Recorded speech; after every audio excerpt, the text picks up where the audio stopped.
The data members of the class, तो उसके बारे में होगा। Then array of objects, passing object to the function, return object from the function, nested class और name spaces, इतने topics ये है। Topic dynamic memory management, very true. In a true sense run time पे memory manage होती है यहाँ पे C++ में। और एक कंसेप्ट है कंस्ट्रक्टर डिस्ट्रक्टर, ये भी बहुत अच्छा कंसेप्ट है, क्लासेस के साथ ही कनेक्टेड है। तो let us start the first one, member functions. अब तक हमको पता है क्लास के अंदर मेंबर फंक्शन कैसे डिफाइन होते हैं, तो उसके थोड़े वेरियस कैटेगरीज भी है।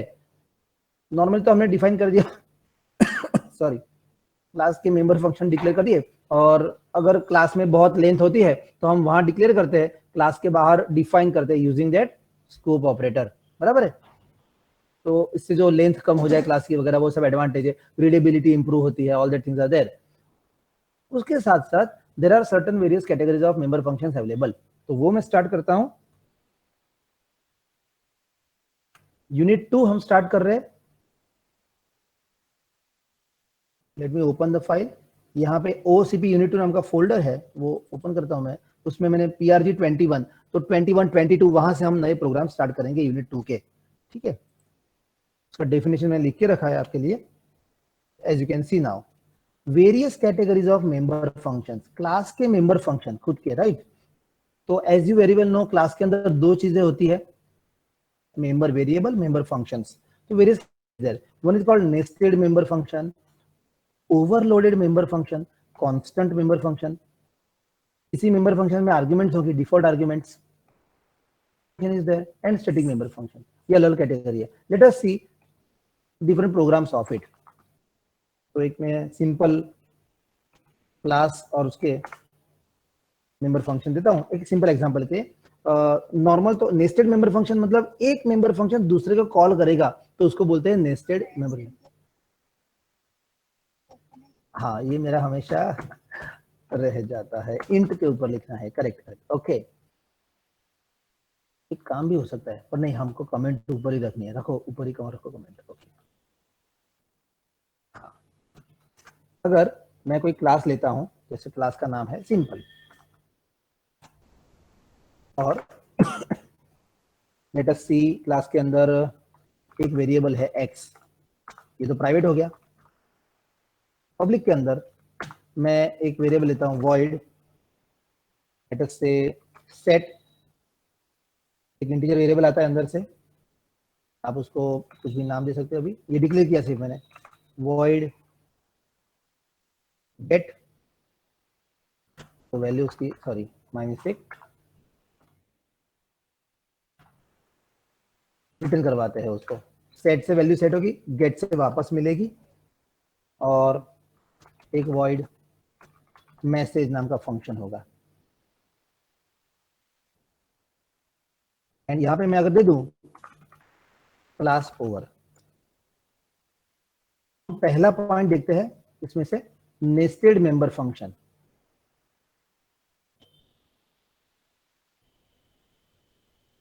somewhere I should nested member function लिख देता हूं यहाँ पे। जैसे नेस्टेड फॉर किया है आपने, नेस्टेड लूप पता है सबको, है ना। तो व्हाइल के अंदर व्हाइल लूप होता है तो नेस्टेड लूप होता है, फॉर के अंदर फॉर लूप लिखा हो तो नेस्टेड फॉर होता है। वैसे ही क्लास का एक मेंबर फंक्शन दूसरे को कॉल करेगा तो वो बन जाएगा नेस्टेड मेंबर फंक्शन। क्लास के अंदर एक फंक्शन दूसरे को कॉल करेगा। For that let me have some small code as a set, you know very well। अगर मुझे क्लास के बाहर डिफाइन करना है तो कैसे करूंगा मैं सेट मेथड को? void तो आएगा पहले, फिर सीधा सेट लिख दो। हाँ नो सर, सिंपल फिर वो स्कोप और सेट मेथड, करेक्ट। और फिर इंटीजर टाइप का वेरिएबल a, फिर उसके अंदर कोड लिख देना है मुझे कि उसके अंदर मुझे x equal to x variable था ना, उसमें ये a स्टोर कर दो। दिस इज माय लॉजिक ये मेथड के लिए, बराबर है। और अगर मैं यहाँ पे, नाउ द ब्यूटी कम्स, एक मैसेज नाम का फंक्शन है मेरे पास, बराबर है। इसमें कुछ मैं मैसेज डाल सकता हूँ। वैल्यू सेट ऐसा, और ये मैसेज नाम का फंक्शन है वो आर्ग्यूमेंट लेता है कैरेक्टर पॉइंटर वाला, कैर पॉइंटर, मैसेज MSG ऐसे कुछ देता है वेरिएबल का नाम, बराबर है, इस तरह से।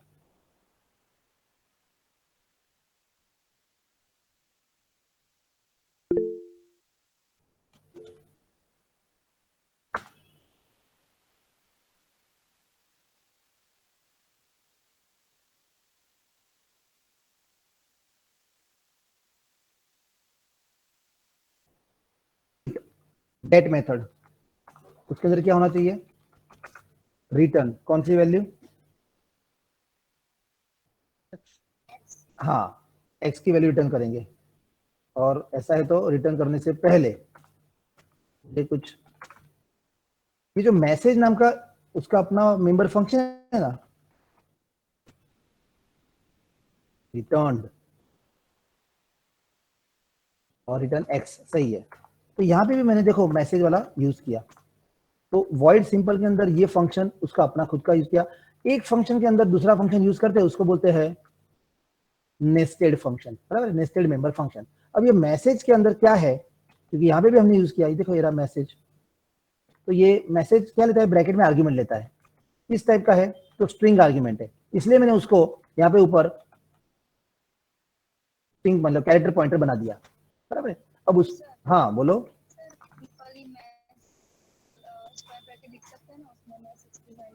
मैसेज के,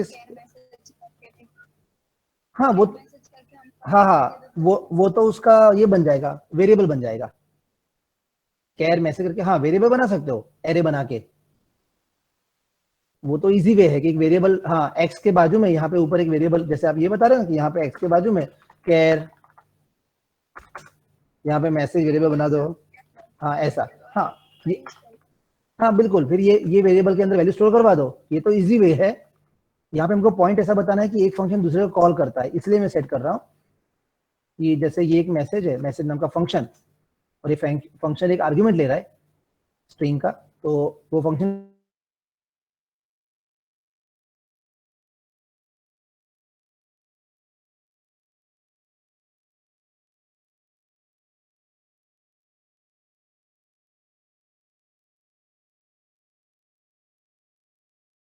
MSG को डिस्प्ले करवा दो।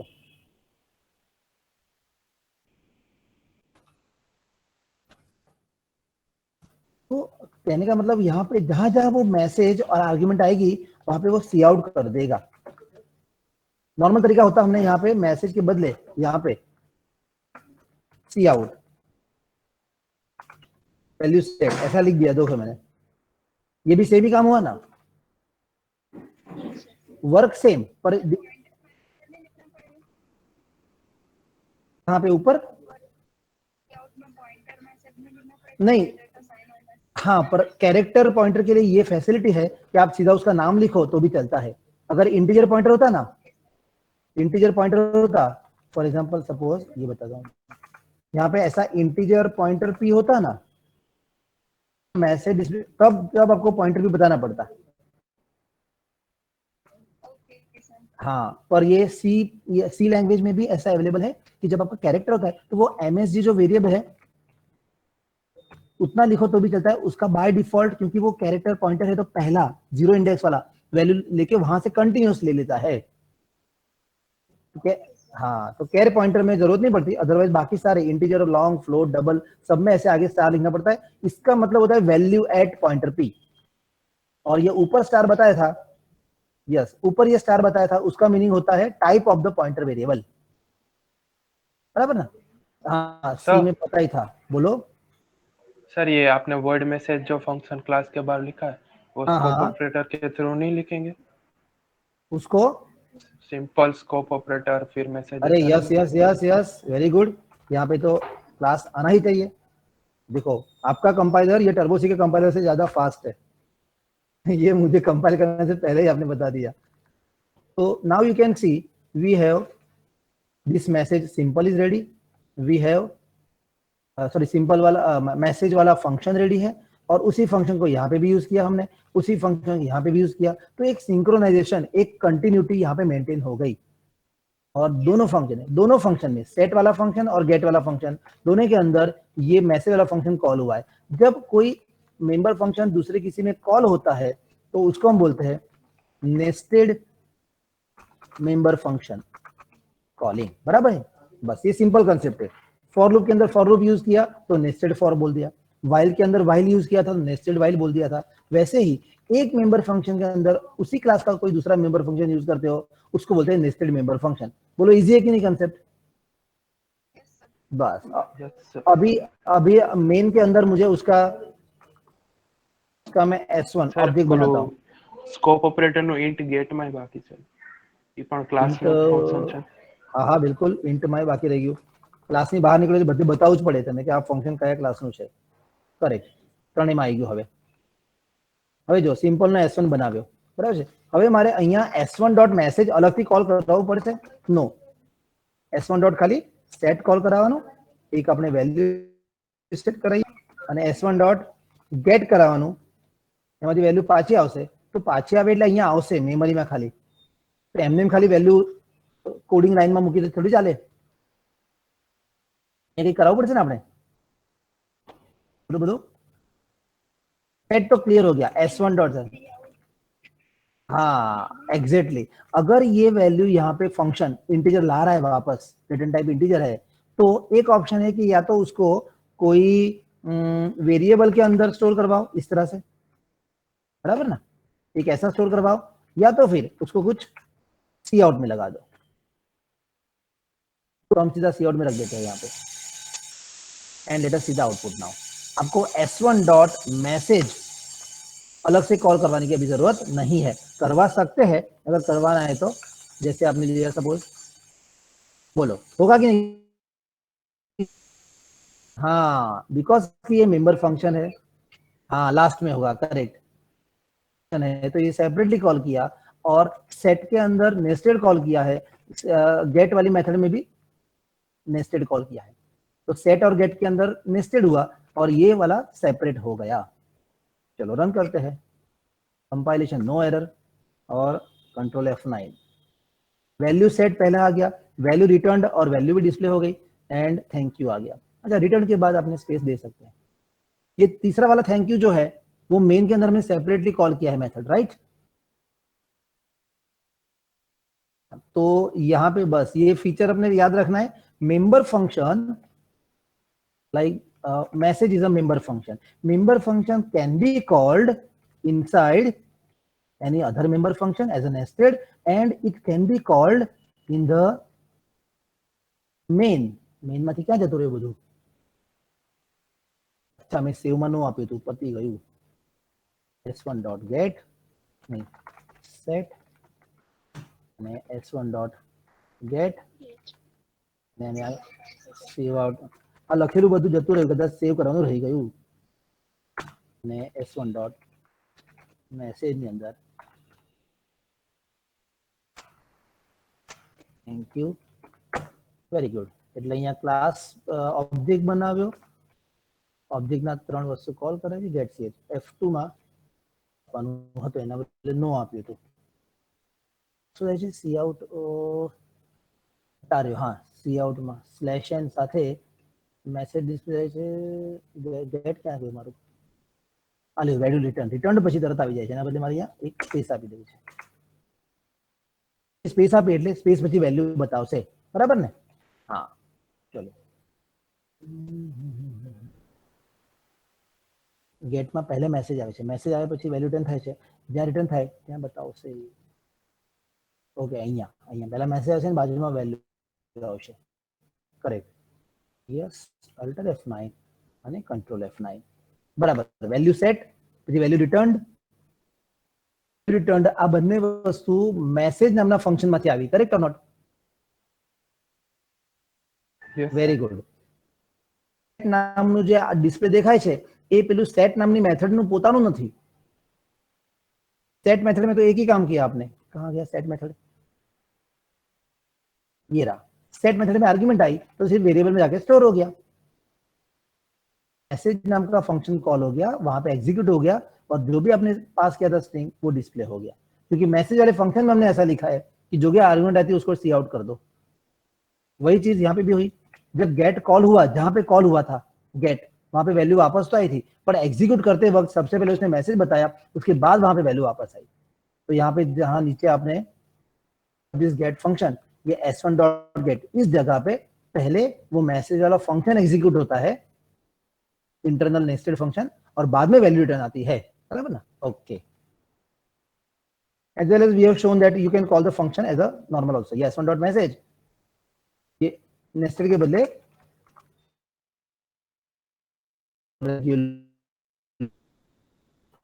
फंक्शन कॉलिंग, बराबर ना? कौन सा फंक्शन? Member function calling. चलो f2। आई होप ये इजीली कंसेप्ट समझ में आ गया सबको, राइट? चलो હવે આને Yes, sir. સ્ક્રીનશોટ લેવો હોય તો લઈ લો ફટાફટ। એના માટે હું એને વ્હાઇટ કરી દઉં। લો વ્હાઇટ કર્યું છે આને। Done, sir. ઓકે, બધાનું ડન છે બંને ગ્રુપમાં। તો આપણે નેક્સ્ટ સ્લાઇડ ઉપર જઈએ, એટલે નેક્સ્ટ પેજ ઉપર જઈએ। એની અંદર આપણી પાસે ડેટા તો ખાસો છે, ક્યાંક એવું લાગે કે એક પેજમાં થઈ શકતો હોત તો કર્યું હોત, નથી કરવું, જવા દો, ચલો ચાલશે। આપણે વોઇસ फर्स्ट वाला बाकी है, ओके जल्दी कर लो, चलो is the first one done. फटाफट કરી લઈએ, दैट इज फ्रॉम हियर, पहलू फंक्शन, बीजू फंक्शन, त्रीजू फंक्शन। सर ऐसा हो सकता है कि क्लास बी का फंक्शन हम क्लास ए के फंक्शन में कॉल करें? क्लास बी का फंक्शन, हाँ कॉल कर सकते हो। अच्छा क्वेश्चन पूछा। क्लास बी का फंक्शन क्लास ए के फंक्शन में कॉल करना है तो कैसे कर सकते हो? अभी हमने वो प्राइवेट वाला किया था, वो क्या किया था? प्राइवेट मेंबर दो क्लास के थे। हाँ, तो ये क्वेश्चन अच्छा पूछा। क्लास बी का कोई फंक्शन है, मुझे क्लास ए के अंदर किसी फंक्शन में कॉल करना है। हाँ, बी का ऑब्जेक्ट कहाँ पास करोगे? वेरी गुड, बी का हाँ, बी का ऑब्जेक्ट, करेक्ट। क्लास ए के फंक्शन के आर्ग्यूमेंट में क्लास बी वाला ऑब्जेक्ट पास कर दो, फिर कॉल करवा सकते हो। बोलो जवाब मળી ગયો? Clear? Yes sir. Very good. चलो इंट લખી લો, પહેલા આટલું સ્ક્રીનશોટ લઈ લો।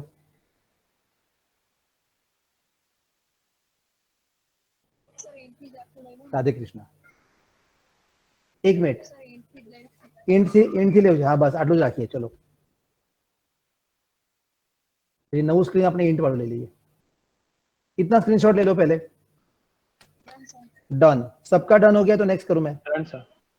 ओके चलो હવે लास्ट वन, यहां से मेन ओवर तक।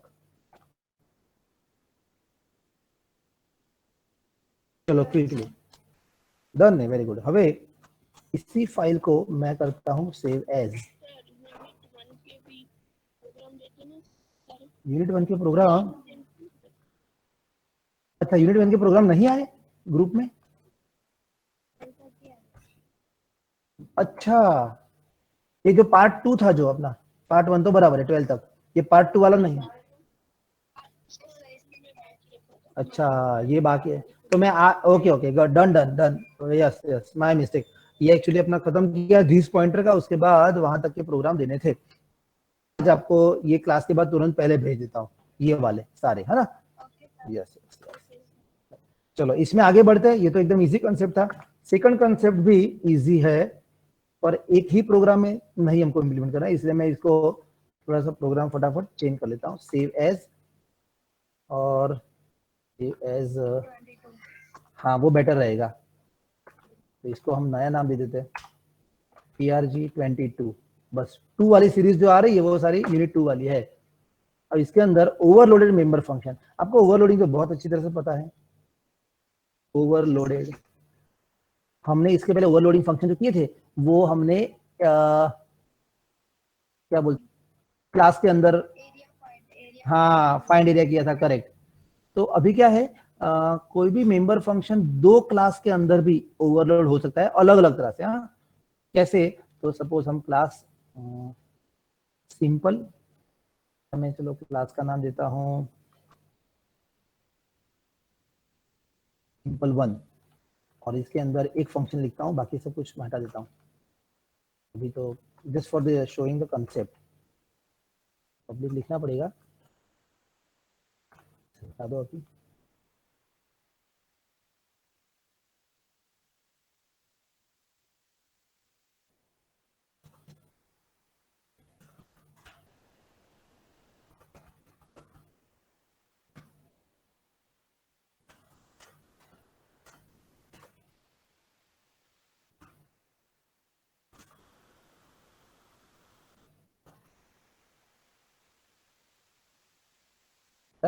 Class simple one over. अगर ये ऐसा ही कुछ डेफिनेशन,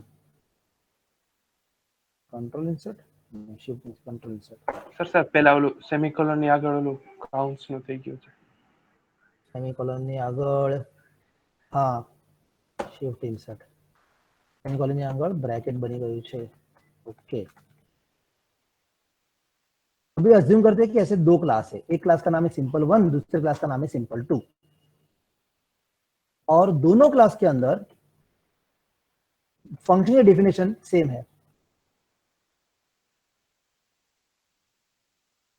और अंदर का simple two class has this display, ऐसा कुछ लिखता हूं मैं, तो इसका कंटेंट चेंज हो गया, इसका कंटेंट अलग अलग है, पर ये डेफिनेशन तो सेम हो गई, वाइड डिस्प्ले बराबर है, यस। और अगर मुझे ये फंक्शन यहाँ पे क्लोज करना होता, बाहर निकलता कि नहीं? कट करता हूं मैं इसको, और it should be here, paste, हाँ यहाँ बता देता हूँ, माय मिस्टेक, वॉइड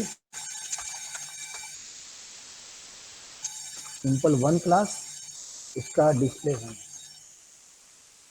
और अगर मुझको यहां से भी बाहर निकाल देना है, इसको भी सेमीकोलन, और इसको भी कट करता हूँ, शिफ्ट डिलीट, और उसको भी बाहर बताता हूँ यहाँ पे नीचे, नहीं शिफ्ट इंसर्ट, और इसको भी बता दूं कि ये कौन से क्लास का है, वॉइड का है डिस्प्ले फंक्शन, ब्रैकेट नहीं आएगा, हाँ इस तरह से कुछ कंडीशन है। Class one has one function and simple 2 class also has one function, both functions have same name same arguments, मतलब अगर बीच में आर्गुमेंट होता तो सेम है, लेकिन वो अलग अलग क्लास में है, तो वो एक दूसरे को ओवरलोड करते हैं, पर किस तरह से ओवरलोड करते हैं? क्लास के नाम से ओवरलोड करते हैं। मतलब जब हम ग्लोबल पेज पे आते हैं, ये ग्लोबल जगह पे आ गए, right, you can see the display name is used once again over here, same arguments, तो उस सेंस में, in that sense we can say function is called overloaded member function. जब ये कंपाइल करेगा तो उसको ये लाइन तो मिलेगी, सेम ये लाइन भी मिलेगी, डिस्प्ले है simple one and simple two, class के नाम लिखे। अब आपको दिस पॉइंटर पता है, दिस हमने बोला था, हाँ, तो अगर ये डिस्प्ले फंक्शन है, वो इसका दिस मतलब कौन सा होगा? हाँ, ये सिंपल टू को पॉइंट करेगा, और ऊपर वाला डिस्प्ले जो है उसका दिस फंक्शन किसको पॉइंट करेगा? सिंपल वन को पॉइंट। ऑब्जेक्ट बना के फंक्शन कॉल करवाते हो, दोनों के नाम सेम है, और फिर भी वो अलग अलग अपने ऑब्जेक्ट के हिसाब से ही, मतलब जो क्लासेस है उनके हिसाब से आउटपुट कराएंगे। उसका एक ऑब्जेक्ट बनाता हूं obj1, और मैं सिंपल टू, उसका एक बनाता हूं object two. Now if I call obj1 dot display and obj2 dot display, now though this two names are same, दोनों के नाम तो सेम दिख रहे, सॉरी, हाँ यहाँ पे दोनों के नाम तो सेम दिख रहे, बट ये दोनों के जो दिस पॉइंटर है वो अपने अपने ऑब्जेक्ट के क्लास को पॉइंट करेंगे। अपने अपने ऑब्जेक्ट का क्लास मतलब पहले वाले का obj1 है, तो उसका क्लास कौन सा होगा? Simple one. दूसरे वाले का obj2 है तो उसका क्लास कौन सा होगा, simple2। में इसको बोलते हैं ओवरलोडेड मेंबर फंक्शन। जो टाइटल है ना अपना मेंबर फंक्शन, ऐसे कि ये मेंबर फंक्शन सिंपल1 के लिए है और वही डेफिनेशन वाला फंक्शन बट वो सिंपल2 के क्लास के लिए है। अभी मैं रन करूंगा, दोनों का डिफरेंट आउटपुट आएगा कि नहीं आएगा। तो अल्टर F9, कंपाइल हो गया एंड कंट्रोल F9। सिंपल1 का हुआ, दूसरे को सिंपल2 का आ गया। तो नॉर्मली हम देखा कि फंक्शन ओवरलोड कैसे होता है, तो आपने बोला था आर्ग्यूमेंट चेंज करो तो होता है, राइट। चेंज करो, हाँ आर्ग्यूमेंट चेंज करो तो होता है ना। जैसे यहीं पे अगर मुझे ओवरलोड करना है, सॉरी, जैसे वॉइड डिस्प्ले,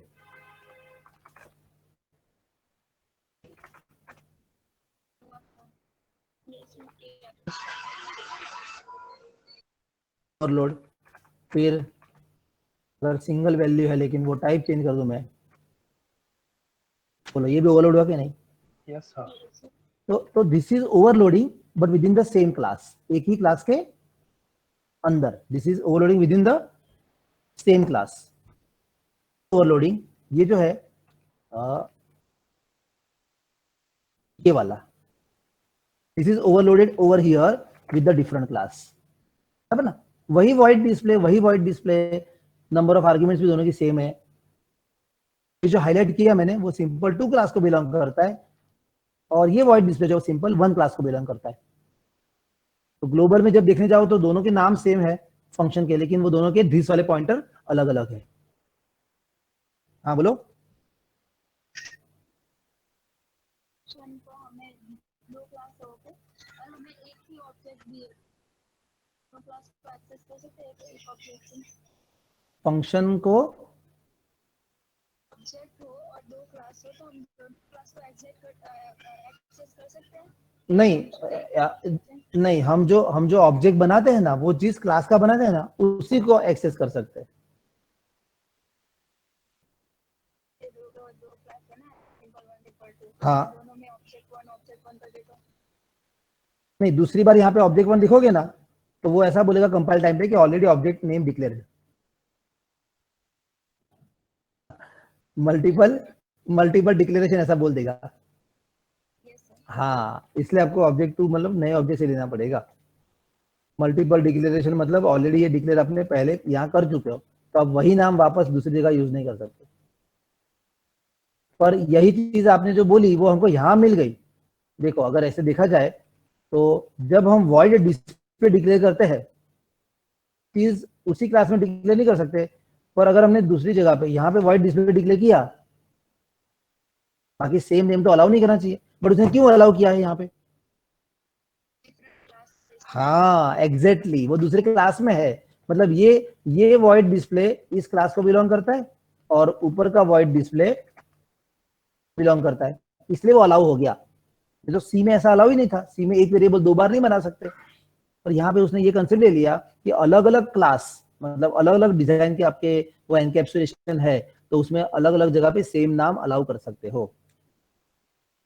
ये ओवरलोडेड मेंबर फंक्शन है ना, उसके दो टाइप है। दो टाइप मतलब में, एक है विद इन क्लास एंड एक है बिटवीन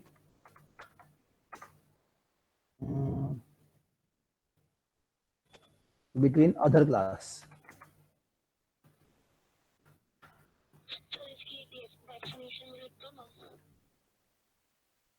ओवरलोडेड, हाँ ऊपर तो मैं पूरा लिस्ट लिया है, तो लिस्ट के साथ ही मैं यहाँ पे लिखता हूँ मैं। इवन ये तो ऐसे भी लिख सकते हो आप, विद इन क्लास एक होता है और बिटवीन अदर क्लास। ये जो मैंने लिखी लाइन अभी ये वाली है, ये कौन सी बता रही है, विद इन क्लास वाली है कि अदर क्लास वाली है।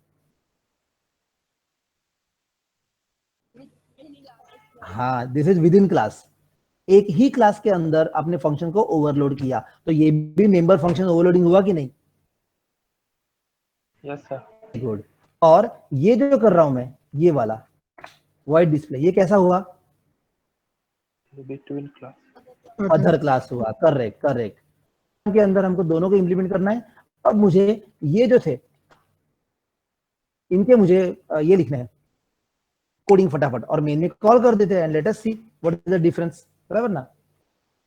कॉपी करता हूँ, इनका बॉडी पार्ट मुझे नीचे लिखना है, जैसे मुझे सपोज यहाँ लिखना है, यहाँ भी लिख सकता हूँ, ये अदर क्लास वाला किया तो उसके नीचे भी लिख सकते हो यहाँ पे। हाँ जी, ये शिफ्ट इंसर्ट से शिफ्ट इंसर्ट आ गया, वेरी गुड। ये तीनों ले लिए मैंने, यहाँ से ये हटा के फटाफट इनका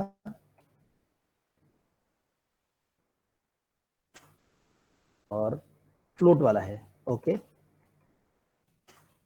फॉर सिंपलिसिटी अगर x की वैल्यू आती है तो मैं सी आउट, X plus हाँ कुछ भी करवा सकते हैं जो हमारे पास अभी स्लैश एन, ऊपर हमने क्या लिखा था, this is simple one class, ऐसा लिखा था ना, ओके। तो हम लिख देते हैं this is simple one class with x plus plus, या तो एक्स कुछ भी लिखवा सकते हो। तो ये अपना पहला हो गया। चलो दूसरा जो है सी आउट, उसके अंदर लिखवा दो हाँ एक्स प्लस वाई भी चलेगा। लॉजिक तो प्रोग्रामर अपने हिसाब से जो लगाना चाहते हो, this is class with addition बता दे, चलो दो वैल्यू का एडिशन हो जाए यहाँ पे, दूसरा हो गया। तीसरा फ्लोट वाला है तो भी चलेगा ना, C out slash n this is class with, और फ्लोट के उसके लिए आपको करना पड़ेगा x इंटू एक्स, ये स्क्वायर वैल्यू आ गई। तो जब भी ये तीन कॉल होंगे मेन के अंदर, तो अकॉर्डिंगली वो उसको रिजॉल्व कर लेगा कि कौन सा ऑपरेट करना है। देखता हूं OBJ1 ऑब्जेक्ट 1 से जाएगा ना कि 2 से जाएगा, 1 से जाना चाहिए। और हमने यहाँ पे क्या गलती की है अभी तक, वो किसको बिलोंग करता है वो बताया नहीं, तो ऐसा बताना पड़ेगा ना, मेन के बाहर है, क्लास के बाहर है, इसलिए simple LE simple one scope display, भी सिंपल वन स्कोप डिस्प्ले और आर्गुमेंट, तो ये सारे बाहर जो है उनको सिंपल स्कोप के साथ बताना पड़ेंगे। चलो मैं इसकी भी लाइंस थोड़ी, एक मिनट सॉरी, इसकी लाइंस भी मैं थोड़ी कम कर देता हूँ, रहेगा थोड़ा सा इजीली, क्योंकि वन लाइन का कमांड है इसलिए। चलो देखो हो गया, बराबर है, दो क्लासेस, और ये दोनों जो किए वो बिटवीन टू अदर क्लासेस, ये हो गया, और ये तीनों जो किए वो विद इन सेम क्लास का हो गया। अब इसको मेन में कॉल करो, सपोज डिस्प्ले के अंदर मैं 5 पास करता हूं, तो कौन सा कॉल होगा तीनों में से,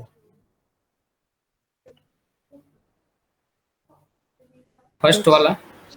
मतलब हाँ मतलब प्लस प्लस वाला है ना, x plus plus, yes sir. फिर OBJ1 डॉट डिस्प्ले, और उसमें अगर मैं दो वैल्यू पास करता हूं तो हाँ, और इसके अंदर मैं फ्लोट वैल्यू पास करता कुछ 3.4 फ्लोट ऐसे समथिंग, तो ये लास्ट वाला मल्टीप्लाई वाला कॉल होगा, करेक्ट। चलो देखते हैं होता है कि नहीं। कंपाइल तो कंप्लीट हो गया, रन करो, यस। पहला वाला नॉर्मल वैल्यू प्लस प्लस था, हुआ कि नहीं प्लस प्लस, कि नहीं हुआ,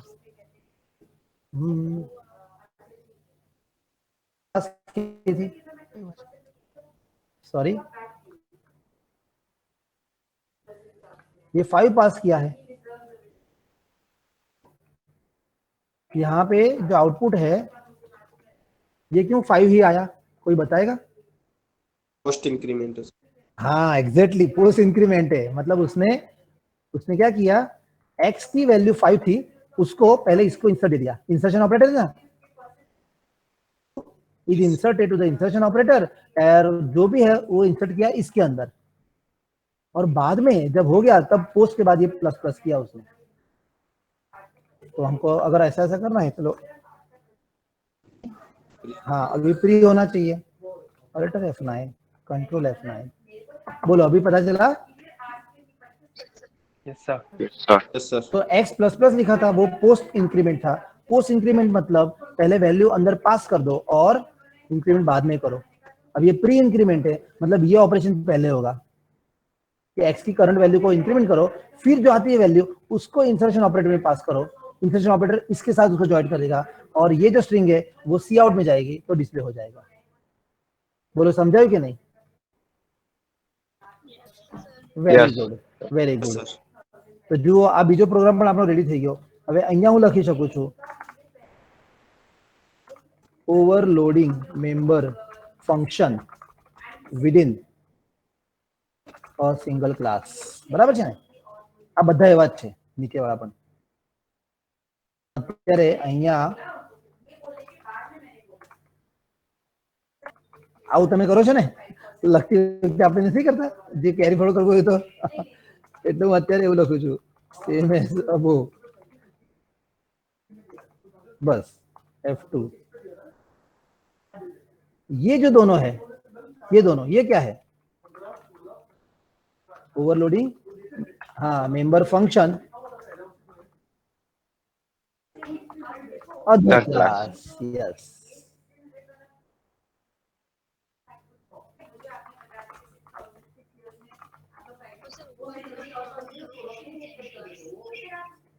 हाँ वो same function argument but with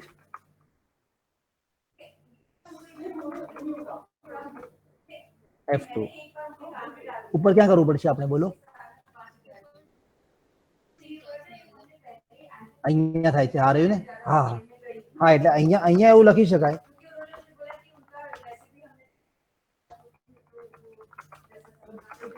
within class. બરાબર છે, કરેક્ટ। અને અહીંયા આપણે કરીએ હું છે ને આવી રીતે ડબલ ડબલ કોટ્સ એટલે કે અંડરસ્ટુડ કે આ બધું ઉપરથી કોપી પેસ્ટ છે। અને અહીંયા પણ એવું જ કહું છું કે આ ખાલી કમેન્ટ છે એટલા માટે ચાલી જાય। यस बराबर है। और ये जो है यहाँ पे लिखो member function overloaded with other class.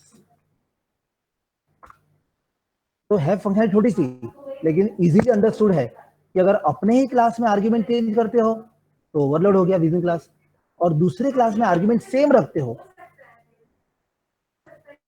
तो वो ओवरलोड हो गया लेकिन डिफरेंट क्लासेस। सर मैं यहाँ पे मैं अगर फ्लोट x फ्लोट y ऐसा लिख दूं तो ये वाला ओवरलोड नहीं हो रहा है। ये डिफरेंट आर्ग्यूमेंट हो रही है लेकिन दूसरे क्लास से सेम टू सेम नहीं है, मतलब वो कंसेप्ट नहीं आएगा। हाँ एग्जैक्ट ऐसा होना चाहिए, ये डेफिनेशन और यहाँ पे सेम होनी चाहिए और क्लास के नाम अलग होने चाहिए तो वो ओवरलोड हुआ उस सेंस में। चलो समझाયું બધું? Very good. તો આપણે આજે કયા બે પોઈન્ટ જોયા? નેસ્ટેડ અને ઓવરલોડેડ। હા હવે બીજા પોઈન્ટ્સ આપણે કોન્સ્ટન્ટ મેમ્બર ફંક્શન છે, હા કાલે જોઈ શકીશું। સ્ક્રીનશોટ। હા ઓકે, કોન્સ્ટન્ટ અને ડિફોલ્ટ આર્ગ્યુમેન્ટ પણ ઇઝી। તમને ડિફોલ્ટ આર્ગ્યુમેન્ટ વાળું તો આવડે છે, ફંક્શન વિથ ડિફોલ્ટ આર્ગ્યુમેન્ટ। તો એ જ કન્સેપ્ટ આખો તમે મેમ્બર ફંક્શનમાં નાખી દો એટલે થઈ ગયું રન। એટલે મેઇનમાં તમે ઓબ્જેક્ટના ડોટ કરીને ફંક્શન કોલ કરાવો એ વખતે આર્ગ્યુમેન્ટ ના આપો તો અહીંથી કોલ થશે, એટલું જ। ઓકે, આ ચાર આપણે આવતીકાલે જોઈશું। ચલો હવે આનું તમારે સ્ક્રીનશોટ લેવો છે। આપણે આ ઉપરનું લિસ્ટ છે ને આ રાખો ને, ચાલો લિસ્ટ પણ રાખો અને અહીંયા સુધી કરીએ। યો હો ગયા।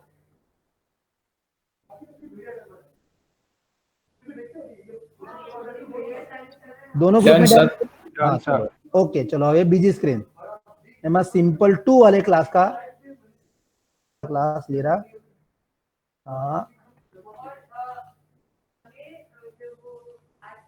सिंपल 2 वाले क्लास का, हाँ आ रहा है वेरी गुड, एक ही स्क्रीन में आ जाता है क्लास सिंपल 2 और ये सारे एक थोड़ा ऊपर करा दो। हाँ ले लो ये स्क्रीनशॉट, वेरी गुड। तो इसमें सारे वो आ गए and Yes, done. Yes sir. Yes, sir. Done, sir. હવે int main લઈ લઈએ જેમાં ઇમ્પ્લિમેન્ટેશન છે.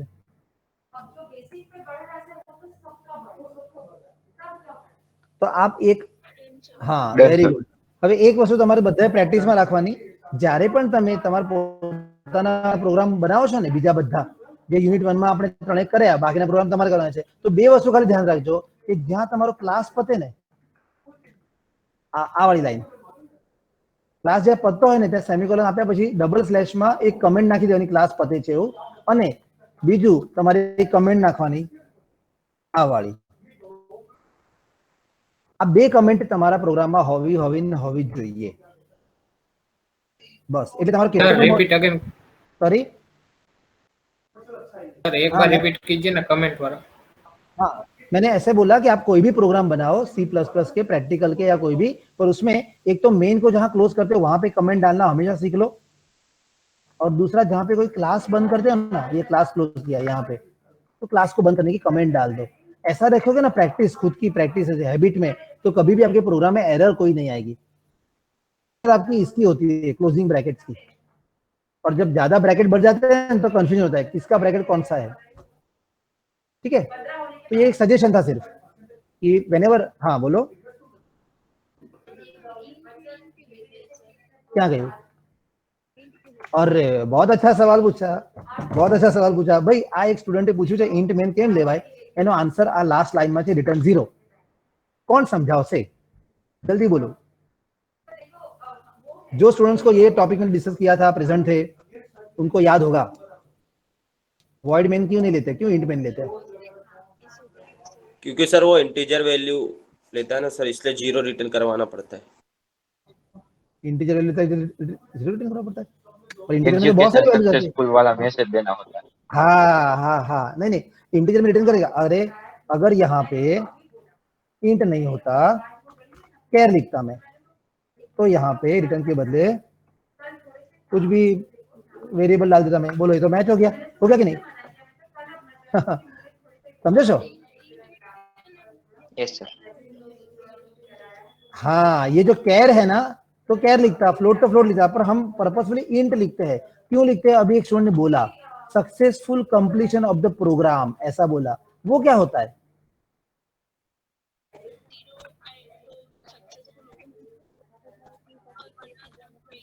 हाँ कोई एक बोलो, जिसने क्वेश्चन पूछा है ना, उसके अलावा बाकी के लोग जो आंसर दे रहे हो उनमें से कोई एक आंसर दो. चलो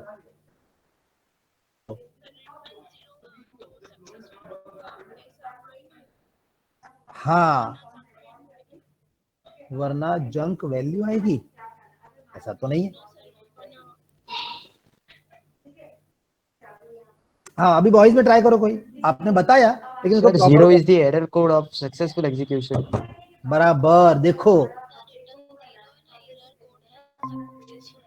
हाँ, ये 0 जो है वो correct, it is the error code of successful execution of what program. बिल्कुल कुछ नहीं होगा जब हाई एंड के. हाँ देखो अब अभी मैं अगर वॉइड लिखता हूं यहाँ पे और वॉइड के बाद ये निकाल देता हूं यहाँ से, हो गया कमेंट. देखो पूरा प्रोग्राम रन होगा. अल्टर F9, कंट्रोल F9, देखो रन हो गया. हाँ यस यस यस. नहीं क्वेश्चन आंसर ये है उसका कि अभी का प्रोग्राम डेफिनेशन आपका बहुत छोटा सा है, ये this is very small definition, right. तो ये जो दो ऑब्जेक्ट बनाए उसने, obj1 obj2, दो ऑब्जेक्ट बनाने में, उसके फंक्शन कॉलिंग में प्रोसेसर को अभी इतना प्रॉब्लम नहीं आ रहा है. No memory allocation problem, no junk memory problem, कुछ भी नहीं आ रहा है बिकॉज डेफिनेशन इज स्मॉल.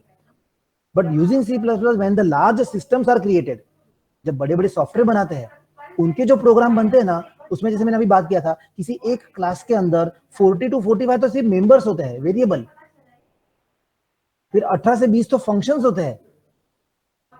तो अगर हाँ तो 40 से 50 वेरिएबल, 18 से 20 फंक्शंस, इतना बड़ा क्लास. फिर वो क्लास का मेन के अंदर ऑब्जेक्ट बनाओ, फिर वो सारे ऑब्जेक्ट को एक दूसरे से शेयरिंग करवाओ डेटा. ये पूरा एक मॉड्यूल बनता है, इसको हम मॉड्यूल बोलते हैं, राइट.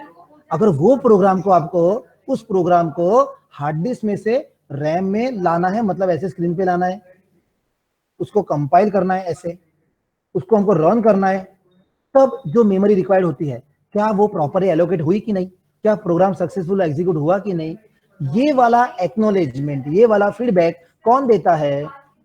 ये मेन वाला फंक्शन देता है। हाँ, ये मेन फंक्शन किसको देता है फीडबैक, कौन बताएगा?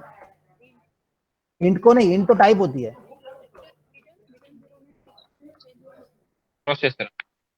हाँ, इंट है, इंट तो डेटा टाइप हो गई, इसे रिटर्न में 0 लिख दिया। पर ये मेन फंक्शन ये आंसर किसको बैक देता है?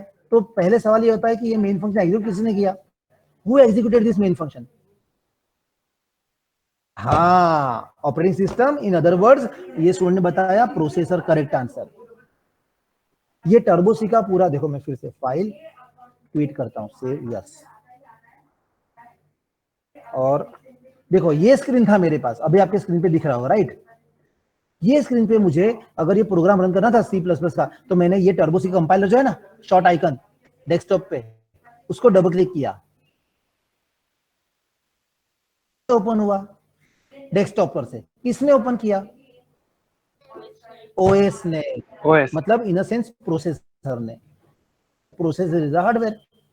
तो जब ओएस ने ओपन किया, तो ये जो मेन फंक्शन जो है वो ओएस को रिप्लाई बैक करता है कि भाई आपने मुझे जो काम दिया था, कौन सा काम, कि भाई ऑब्जेक्ट बनाओ, उसके फंक्शन कॉल करो। ये सब काम कहाँ होते हैं, रैम में कि हार्ड डिस्क में, कौन बताएगा? एग्जैक्टली ये रैम में होता है। तो ये सारे काम कंप्लीट हो गए सक्सेसफुल, उसमें कोई एरर नहीं आई, मेमोरी एलोकेट हो गई, प्रोसेसिंग हो गया, इसका कंफर्मेशन, एक्नॉलेजमेंट, फीडबैक, इस तरह से वो मेन फंक्शन रिटर्न देता है प्रोसेसर को। तो इसलिए this is error code of completion of programme.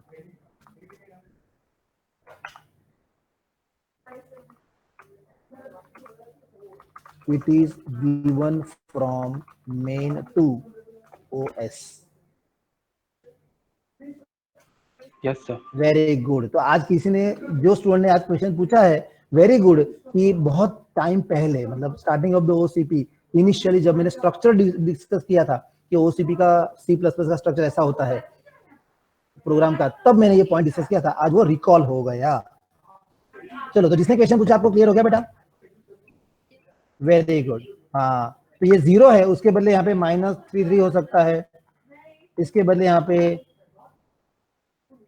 तो ये भी हो सकता है वैल्यू, बिकॉज ये सारी वैल्यू इंट के अंदर आती है, बराबर है? पर ये हर एक वैल्यू के अपने एरर कोड।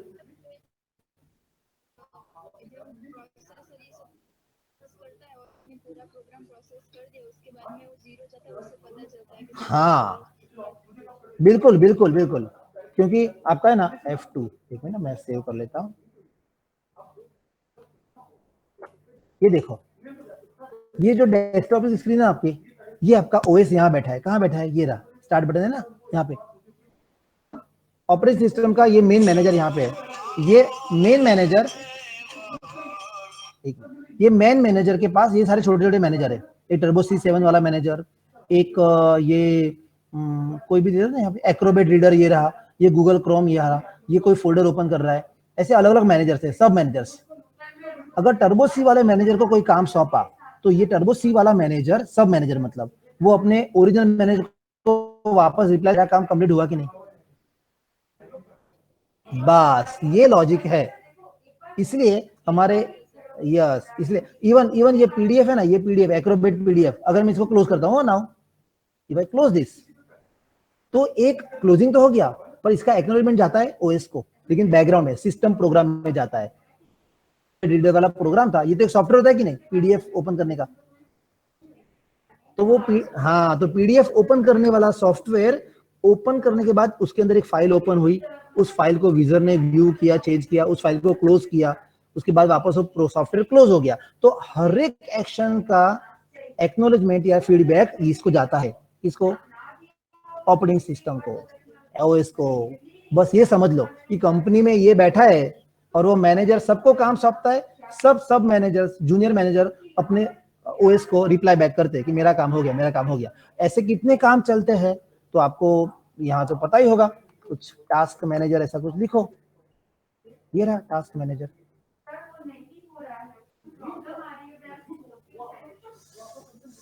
टास्क मैनेजर, अच्छा अभी ये बता रहा है, देखो एक दो काम चल रहे हैं, डॉस बॉक्स है एक मेरे पास, गूगल क्रोम भी ओपन है ना। टास्क मैनेजर हैज 2 वर्क्स, तो ये दोनों जूनियर मैनेजर्स ओएस को वापस बोलेंगे जब इनका काम खत्म होगा कि सक्सेसफुल हुआ कि नहीं। वेरी गुड, चलो आई होप कि ये क्लियर हो गया होगा, राइट। ओके बेटा, चलो अभी मैं इसको F2 सेव करता हूँ अपना, ये तो हो ही गया है स्क्रीनशॉट, अल्टर F3, ये क्विट करता हूँ। देखो रैम से क्लियर हो गया, सॉरी रैम से क्या, हाँ रैम से क्लियर हुआ और हार्ड डिस्क में वापस चला गया। चलो फोल्डर क्लोज करता हूँ और हमारा, हाँ ये आ गया वापस। तो आज का हम यहीं तक रखते हैं, ठीक है, फॉर टुडे सेशन। हाँ नेक्स्ट सेशन में बाकी के प्रोग्राम देखेंगे। चलो आगे लेक्चर है। अगला लेक्चर है ओसीपी, कयो लेक्चर થયો આપણે ત્રીજો થઈ ગયો ને આજ દિવસનો।